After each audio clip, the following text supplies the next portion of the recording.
জানো মা, আমাদের রাধারানী কেন মনে বাসনা হলো যে আমি সূর্য পূজা করব?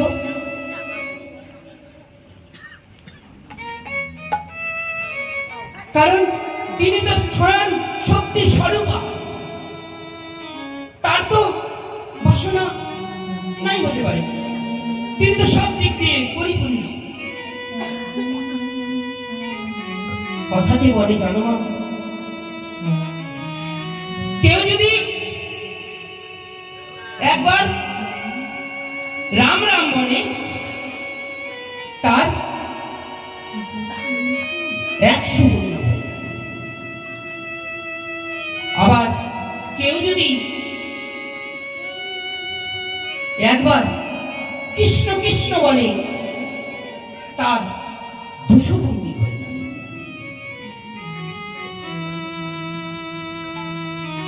কোনো বাবা এবং কোনো মা যদি রাগে রাগে বলে এই মালাটা ত্যাগ করে, তার জন্মে জন্মে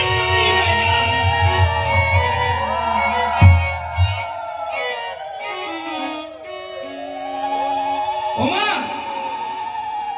আজকে যে তত্ত্বের কথাটা আমি তুলে ধরলাম,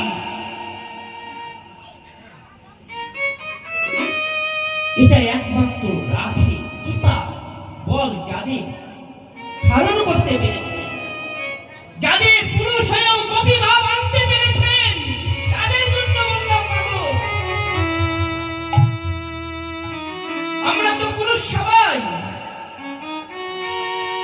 কিন্তু না মা, আমাদের সেই গোপী ভাবে যতক্ষণ না ধাপিত হতে পারছি, ততক্ষণ গুরু গোবিন্দের চরণ কিছুতেই পেতে পারি না। আমার বাবা তাই তোর বাবা দে হ্যাঁ, তাই রাধে কৃপা এইখানেই সবচেয়ে প্রথম।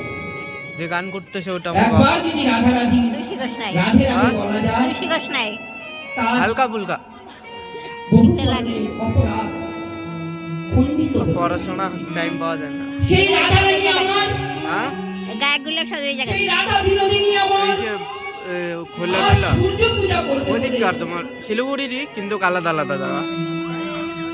ছলনা করছে। কি করছে? যে এই যে তিনি সূর্য পূজা যে করতে যাচ্ছে, কেন যাচ্ছে? যখন আমার টাকাটা তো ভুল হয়েছিল, টাকাটা সামনে দিতে লাগছিল, চলে পড়ে গেছে।